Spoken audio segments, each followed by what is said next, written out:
దేవుని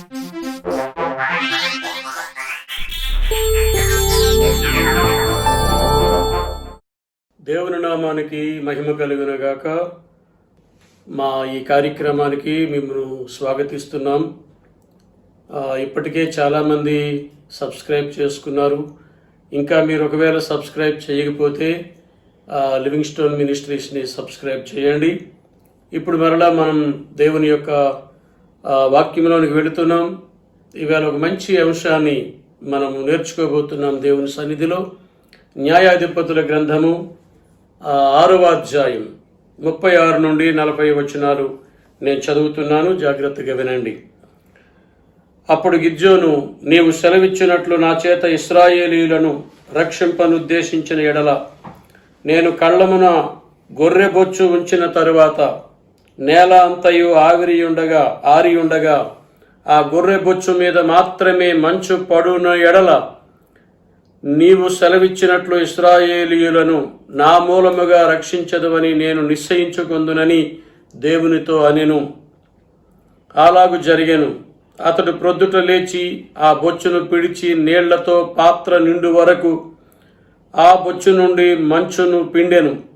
అప్పుడు గిద్యోను, నీ కోపము నా మీద మండనీయకము, ఇంకొక మారి ఆ బొచ్చు చేత శోధింప సెలవిమ్ము.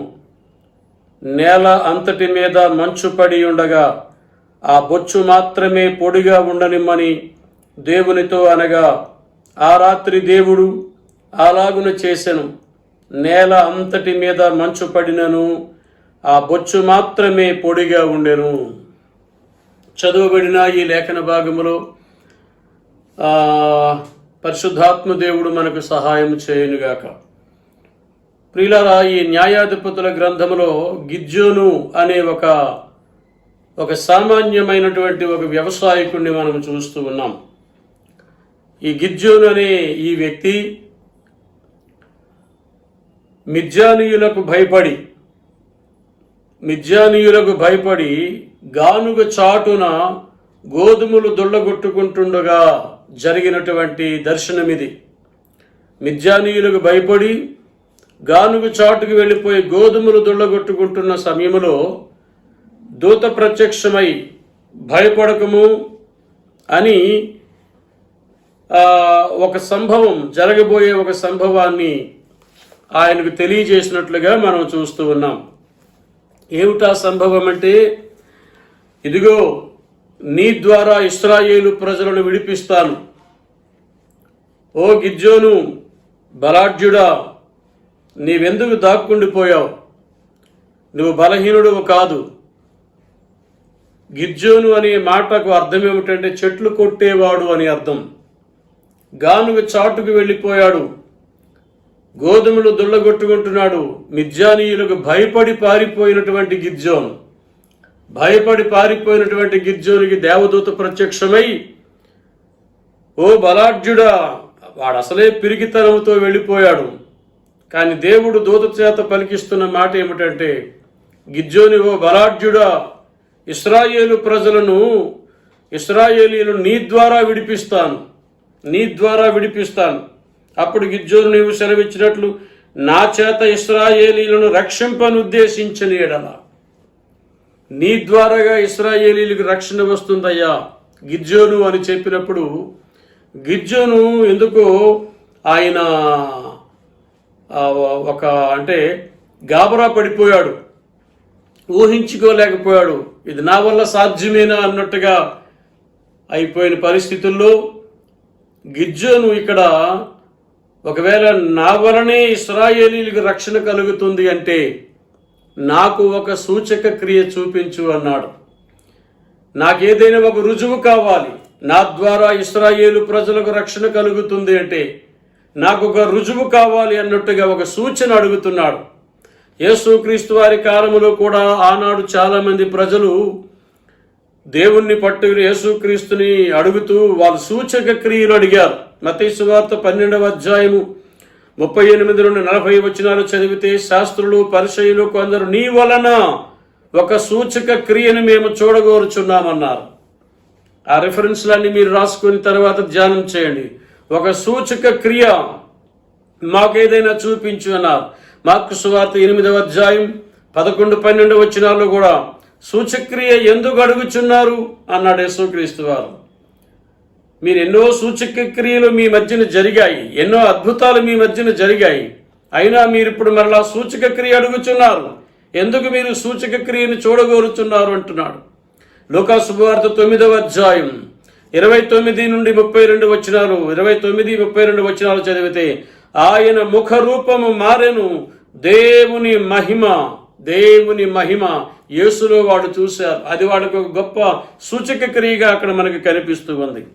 లూకా శుభవార్త 16వ అధ్యాయం 31 వచనంలో చావుని జయించి లేచిన మీరు నమ్మరు, చనిపోయి లేస్తున్నటువంటి వారిని మీరు చూస్తున్నప్పటికీ కూడా మీరు నమ్మటం లేదు, ప్రవక్తలు చెప్పినటువంటి మాటలు కూడా మీరు నమ్మటం లేదు అని అనేకమైన సంగతులు ఇక్కడ చెబుతూ ఆయన 12వ అధ్యాయం మత్తయి సువార్త 12:38లో యోనాను గూర్చిన సూచక క్రియే గాని ఏ సూచక క్రియ ఈ తరము వారికి చూపబడదు అనేశాడు.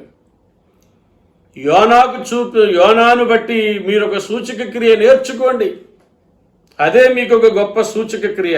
అంతకు మించి ఈ తరము వారికి మరి ఇంక ఏ సూచక క్రియ చూపింపబడదు అన్నాడు. ఇక్కడ గిద్యోను యొక్క బలహీనత ఏమిటంటే దేవుణ్ణి నమ్ముతున్నట్టుగా ఉన్నాడే గాని లోపల ఇంకా ఆ పటిష్టత లేదు, సరైనటువంటి విశ్వాసము లేదు.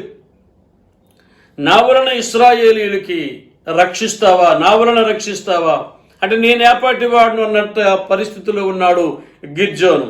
అవును, నీ వలనే, నీ ద్వారాగానే ఇశ్రాయేలీయులకు రక్షణ వస్తుంది అని గట్టిగా ఎప్పుడైతే ఆ దేవదూత ద్వారా స్వరమును విన్నాడో ఇప్పుడు ఒక సూచక క్రియను అడుగుతున్నాడు. ఇది పాత నిబంధనలో ఉన్న సూచక క్రియలన్నీ కొత్త నిబంధనలో యేసుక్రీస్తులో నెరవేరుతున్నాయి. అది మొదటగా మనం గమనించుకోవాలి. పాత నిబంధనలో వ్రాయబడిన ఏ సూచక క్రియ అయినా కొత్త నిబంధనలో ఖచ్చితంగా అది నెరవేరి తీరుతుంది ఎక్కడో ఒక స్థలములో. కనుక బాగా గమనించాలని మనవి చేస్తున్నాను. ఇక్కడ గిద్యోను యొక్క బలహీనుడిగా కనబడుతున్నాడు. దేవునికి తెలుసు ఆ సంగతి. అయితే దేవునికి ఈయన అడిగినటువంటి ప్రశ్న ఏమిటంటే ఒక సూచక క్రియను అడుగుతున్నాడు. ఇది నీవు కానీ చేయగలిగితే నేను నా వలన నన్ను నువ్వు పిలుస్తున్నావని, నా వలనే ఇశ్రాయేలీయులకు రక్షణ ఉన్నదని అప్పుడు నేను నమ్ముతాను అనగానే దేవుడు గిద్యోను స్థాయికి దిగిపోయినట్లుగా మనం చూస్తున్నాం. సరే గిద్యోను, అలాగే చేద్దాం, నీ సూచన కోసం ఏమిటి, నీవు అడగబోతున్న సూచన ఏంటో చెప్పు. అప్పుడు గిద్యోను ఇచ్చిన సూచన ఏమిటంటే, అడుగుతున్న సూచన ఏమిటంటే, నేను కళ్ళమున గొర్రెపొచ్చు ఉంచిన తరువాత, ఒక కళ్ళం కనబడుతుంది, ఆ కళ్ళం అంతా గొర్రెపొచ్చు ఉంది, ఉంచిన తరువాత నేల అంతయు ఆరి ఉండగా గొర్రెబొచ్చు మీద మాత్రమే మంచు పడిన ఎడల నీవు దేవుడని నేను నమ్ముతాను, నా ద్వారా ఇశ్రాయేలు ప్రజలను రక్షించుతావని నేను నమ్ముతాను. ఏమిటి సూచక క్రియ, ఏమని అడుగుతున్నాడంటే ఒక కళ్ళము చూపించాడు, ఆ కళ్ళములో కొంచెం గొర్రెబొచ్చు చూపించాడు.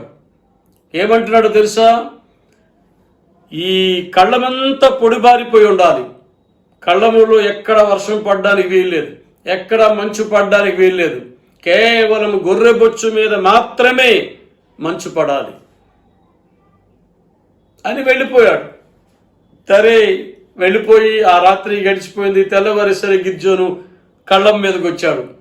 చిత్రం ఏమిటంటే కళ్ళమంతా పొడిబారిపోయి ఉంది, ఎక్కడ ఒక్క చినుకు లేదు, ఎక్కడ ఒక మంచు లేదు, తడి లేదు. కానీ గొర్రెబొచ్చు మాత్రం మొత్తం తడిసిపోయి ఉంది.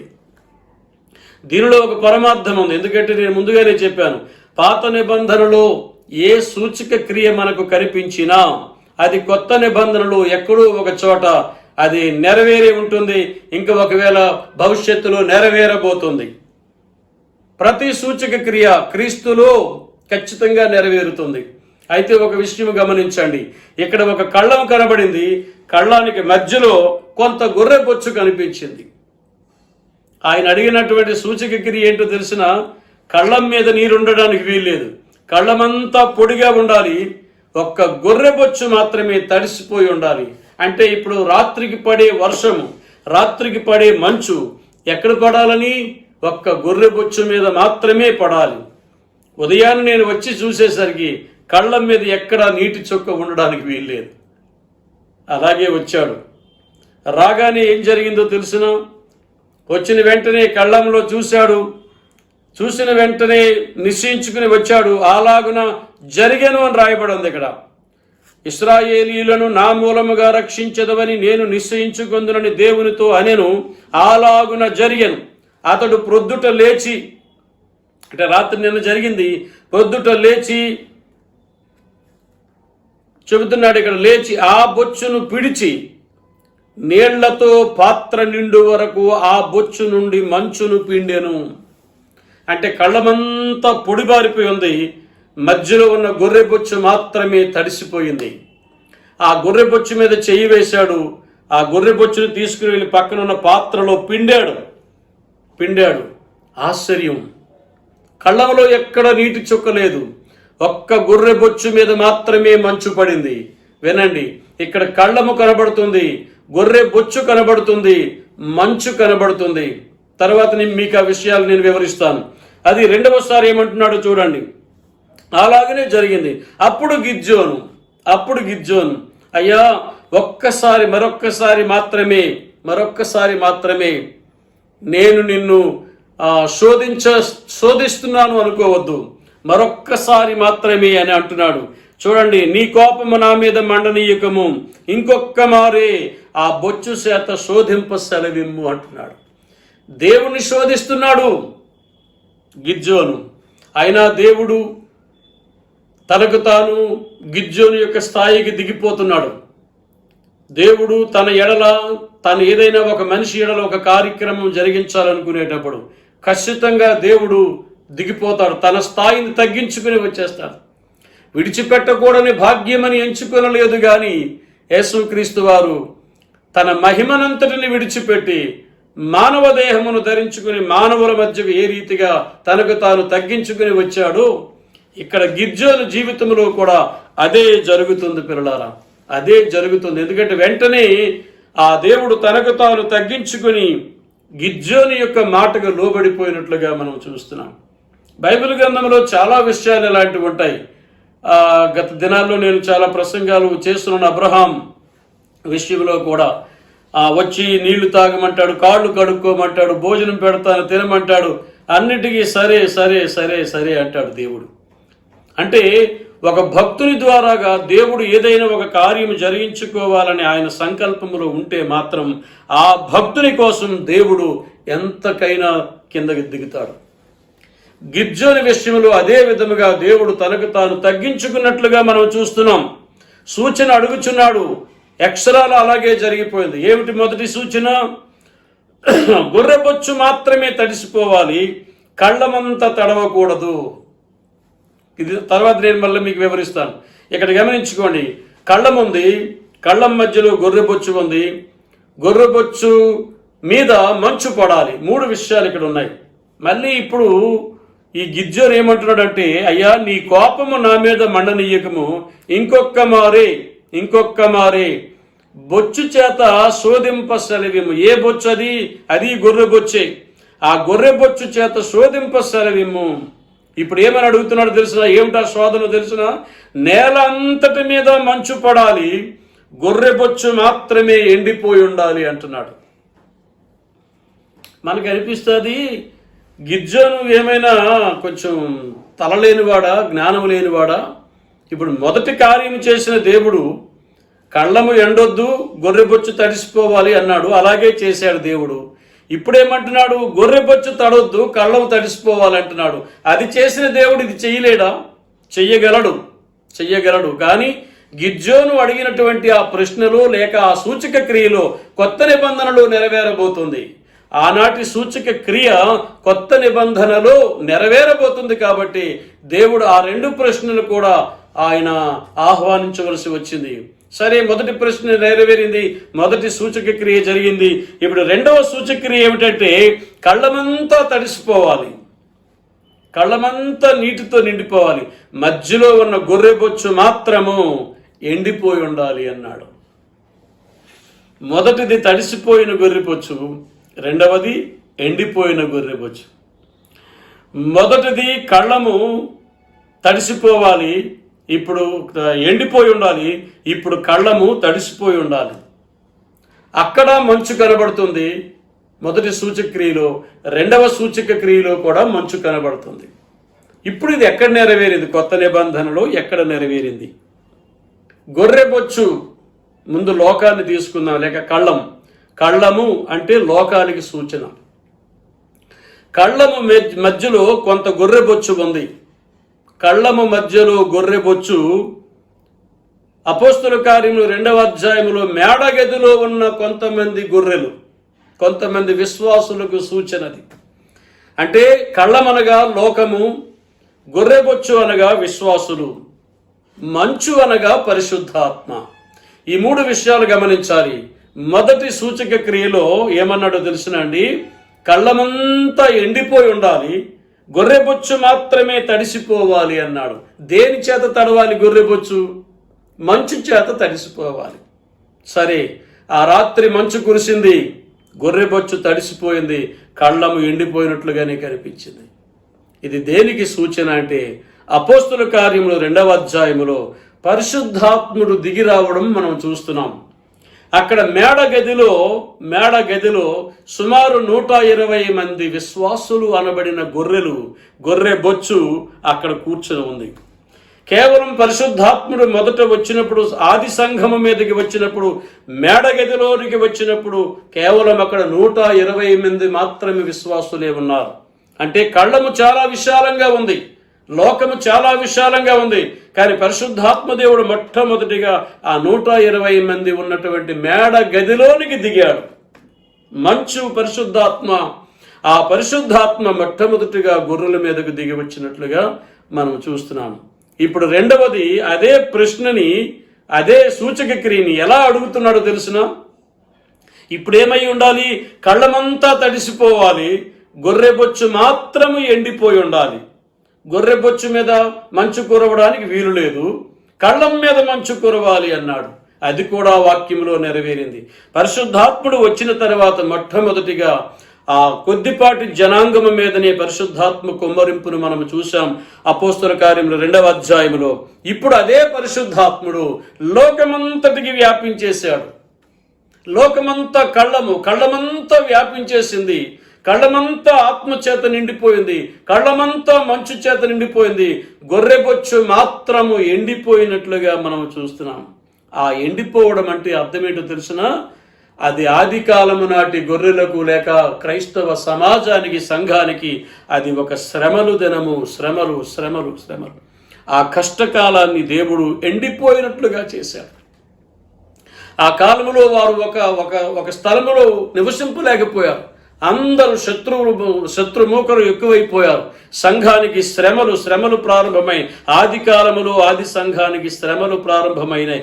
ఆ శ్రమలు అనేది ఎండిపోయినటువంటి గొర్రెబొచ్చుకు సూచనగా ఉంది. ఆ శ్రమల కాలములోనే పరిశుద్ధాత్మ దేవుడు లోకమంతా తడిపాడు, లోకమంతా నిండిపోయాడు. అంటే కళ్ళమంతా తడిసిపోయింది, గొర్రెబొచ్చు మాత్రము ఎండిపోయినట్లుగా మనము చూస్తున్నాం. ఇది అపోస్తల కార్యములు 2వ అధ్యాయములో మనకు ఈ సూచనలు కనబడినట్లుగా మనం చూస్తూ ఉన్నాం. దేవుని యొక్క వాక్యము, పరిశుద్ధాత్మ దేవుడు ఈనాడు సంఘమంతటికి విస్తరించాడు, లోకమంతటికి విస్తరించాడు. ఇప్పుడు ఎక్కడ చూసినా పరిశుద్ధాత్మ చేత నిండిపోయినటువంటిదే సంఘం. అయినా గొర్రెలకు శ్రమలు తప్పడం లేదు, శ్రమలనేవి వస్తూనే ఉన్నాయి. అది ఎండిపోయినటువంటి కాలం. అది ప్రారంభములో తడిపింది పరిశుద్ధాత్ముడు, వచ్చి తడిపాడు.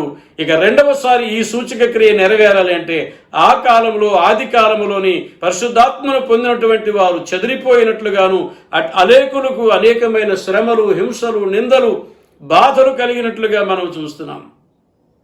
ఆది కాలము నాటి శ్రమలు, ఆ శ్రమల కాలము ఆది కాలము నాటి సంఘానికి చూస్తే అసలు భరించలేం మనం. అలాంటి పరిస్థితులు వాళ్ళు ఎదుర్కొన్నారు. కాబట్టి దీన్ని బట్టి మనకు అర్థమైంది ఏమిటంటే, దేవుడు గిద్యోనుతో మాట్లాడడమే కాదు, గిద్యోని బలాఢ్యుడిగా చేయడానికి గిద్యోను అడిగిన సూచక క్రియను కూడా దేవుడు చేసి పెట్టాడు. గిద్యోను యొక్క స్థాయికి దేవుడు ఇక్కడ దిగిపోయి ఖచ్చితంగా దేవుడు గిద్యోను ఏదైతే అడిగాడో అదే జరిగింది అక్కడ. అప్పుడు గిద్యోను, నీ కోపము నా మీద మండని, ఇక ఇంకొక మారు బొచ్చు చేత శోధింప సెలవిమ్ము. నేలంతటి మీద మంచు పడి ఉండగా ఆ బొచ్చు మీద మాత్రమే పొడిగా ఉండనిమ్మని, బొచ్చు మాత్రమే పొడిగా ఉండనిమ్మని దేవునితో అనగా ఆ రాత్రి దేవుడు అలాగు చేశాను. నేల అంతటి మీద మంచు పడినను ఆ బొచ్చు మాత్రమే పొడిగా ఉండెను. తద్వారా గిద్యోను ద్వారా మిద్యానీయులు అనబడినటువంటి శత్రువులు విమోచన కలిగింది, శత్రు విమోచన కలిగింది గిద్యోను ద్వారా. ఇది ఇక్కడ వ్రాయబడినటువంటి మాటల్లో ఉన్నటువంటి పరమార్థం. మనం అర్థం చేసుకుందాం. ఈనాడు కూడా చాలా మంది సూచక క్రియలు అడుగుతున్నారు. ఏదైనా ఒక సూచక క్రియ అయితే మేము నమ్ముతాము, ఏదైనా నమ్మాలి అంటే సూచక క్రియలు అడుగుతున్నారు. ప్రభు అన్నాడు, ఆనాడే అన్నాడు, యోనాను కూర్చున్నటువంటి సూచక క్రియ తప్ప ఇంకే సూచక క్రియ మీకు చూపించబడదు అనేసాడు. చాలా మంది చూస్తేనే నమ్ముతాము అంటున్నారు, గిద్యోను లాంటి వాడు. కానీ దేవుని యొక్క వాక్యం సెలవిస్తుంది, చూచి నమ్మిన వారు కంటే చూడక నమ్మిన వారు ధన్యులు అంటుంది. ప్రభువుని మనం చూడకపోయినా మనం ఆయన నమ్మాలి, ఆయన సూచక్రియలను మనం వెంబడించాలి. దేవుడి కొద్ది మాటలను దీవించునుగాక. ప్రార్థన చేస్తాను. దయగల మా తండ్రి, పరిశుద్ధుడైన దేవా, మీకు స్తోత్రములు, వందనాలు, కృతజ్ఞతలు చెల్లిస్తూ ఉన్నాను. పాత నిబంధన గ్రంథములో వ్రాయబడిన ప్రతి సూచక క్రియ, అనగా గిద్యోను జీవితంలో జరిగినటువంటి సూచక క్రియ, క్రీస్తు వచ్చిన తరువాత సంఘములో కూడా అదే సూచక క్రియను మీరు జరిగించారు, నెరవేర్చినారు. తండ్రి, మీకు స్తోత్రాలు చెల్లిస్తూ ఉన్నాం. పాత నిబంధనలో వ్రాయబడిన ప్రతి సూచక క్రియ క్రొత్త నిబంధనలో ఏదో ఒక చోట ఇప్పుడు కానీ భవిష్యత్తులో కానీ ఆ తరువాత భవిష్యత్తులో కానీ అది జరుగునుగాక. తండ్రి, మీకు స్తోత్రాలు చెల్లిస్తూ ఉన్నాం, కృతజ్ఞతలు చెల్లిస్తూ ఉన్నాం. ఆనాడు కళ్ళములో ప్రోక్షింపబడినటువంటి కురవబడిన మంచు ఈనాడు సంఘం అనే ఈ లోకములో కురవబడిన పరిశుద్ధాత్మకు సూచనగా మాతో మాట్లాడినందులకు స్తోత్రాలు చెల్లిస్తూ ఉన్నాం. ప్రతి ఒక్కరూ నీ ఆత్మను పొంది నీ బిడ్డలుగా బ్రతుకున్నట్లు కృప చూపమని యేసు నామమున ప్రార్థించి వేడుకొనుచున్నాము తండ్రి. ఆమేన్.